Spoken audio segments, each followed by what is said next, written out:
धन्यवाद श्रीमान। अब मैं अनुरोध करूंगी अपने साथी प्रशिक्षु अधिकारी श्री रोहन जगदीश से कि वो अपना परिचय दें और आपके साथ वार्तालाप शुरू करें। जय हिंद श्रीमान, मेरा नाम रोहन जगदीश है। मैं भारतीय पुलिस सेवा 2019 बैच का प्रशिक्षु अधिकारी हूँ। मुझे कर्नाटक कैडर आवंटित हुआ है। मैं बैंगलोर का मूल निवासी हूँ और मैं बैंगलोर विश्वविद्यालय का यूनिवर्सिटी लॉ कॉलेज से लॉ डिग्री का स्नातक हूँ। मेरा पहला प्रथम पसंद भारतीय पुलिस सेवा था। इसके मुख्य कारण मेरा पिताजी थे। उन्होंने कर्नाटक राज्य के पुलिस में 37 साल का सेवा किया है। ये मेरे बहुत गर्व के बात है। तो मैंने भी उनके तरह भारतीय पुलिस सेवा में मेरा सेवा करने के लिए मैं इस सेवा का चुना हूँ। जय हिंद श्रीमान। रोहन जी, आप बंगलुरु के हैं, हिंदी भी काफी सीख ली हैं और एक लॉ ग्रेजुएट भी हैं। आपने पॉलिटिक्स और इंटरनेशनल रिलेशंस को भी अध्ययन किया है।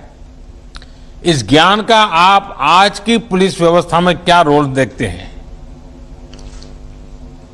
श्रीमान, मैं जब ट्रेनिंग में ज्वाइन किया था उस टाइम पे ही मैं हिंदी सीखा है, तो मैं इसके लिए बहुत ट्रेनिंग के लिए आभारी हूँ। और मैं पॉलिटिकल साइंस और इंटरनेशनल सीखते वक्त मैं दुनिया अभी बहुत छोटे लग रहे हैं ग्लोबलाइजेशन के द्वारा, तो इसलिए हम हर तरह पुलिस एजेंसीज और दूसरे राज्यों के साथ भी इंटरपोल के द्वारा काम करने का मौका मिलेगा। तो हमारा क्राइम डिटेक्शन और इन्वेस्टिगेशन अभी साइबर क्राइम्स के द्वारा क्राइम्स सिर्फ इंडिया को ही लोकलाइज नहीं है बट इंटरनेशनल भी है।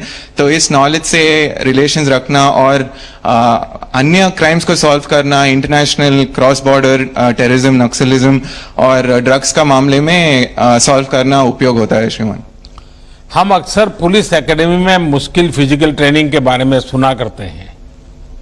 आपको जो ट्रेनिंग मिली, आपको क्या लगता है? क्योंकि आपने अपने पिताजी को देखा है, जिंदगी पूरी आपकी ये पुलिस बेड़े के बीच में ही बीती है, लेकिन आप स्वयं खुद इस ट्रेनिंग में आए, तो आपको क्या फील हो रहा है? मन में एक संतोष हो रहा है?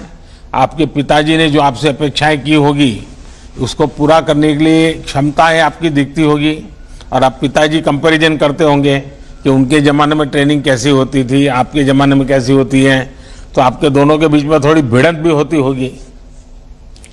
सर, मेरे पिताजी मेरा रोल मॉडल भी है और उन्होंने कर्नाटक पुलिस में सब इंस्पेक्टर के रूप में ज्वाइन किया थे और 37 साल के बाद वो एसपी के रैंक में रिटायर भी हो चुका है। सर, तो जब मैं एकेडमी पहुंचा था उन्होंने बोला था कि पुलिस ट्रेनिंग बहुत कठिन होता है और बहुत मेहनत करना पड़ेगा। तो मैं आते अंदर एक माइकल एंजेलो का एक वाक्य लिखा है सर। उसमें बोला है हम सबके अंदर एक स्टैचू ऑलरेडी है, एक शिल्प है। हम एकेडमी के द्वारा उस शिल्प को एक स्टोन से निकालना पड़ता है। ऐसे ही हमारा निर्देशक सर और हमारा सब फैकल्टी हमको ट्रेन करके हमारा बेहतरीन शिल्प बनाया है। तो हम इस शिल्प लेके हमारा देश को सेवा करेंगे सर। अच्छा, इस ट्रेनिंग को और बेहतर करने के लिए क्या करना चाहिए? कोई सुझाव है मन में? सर, अभी ऑलरेडी बहुत बेहतर है।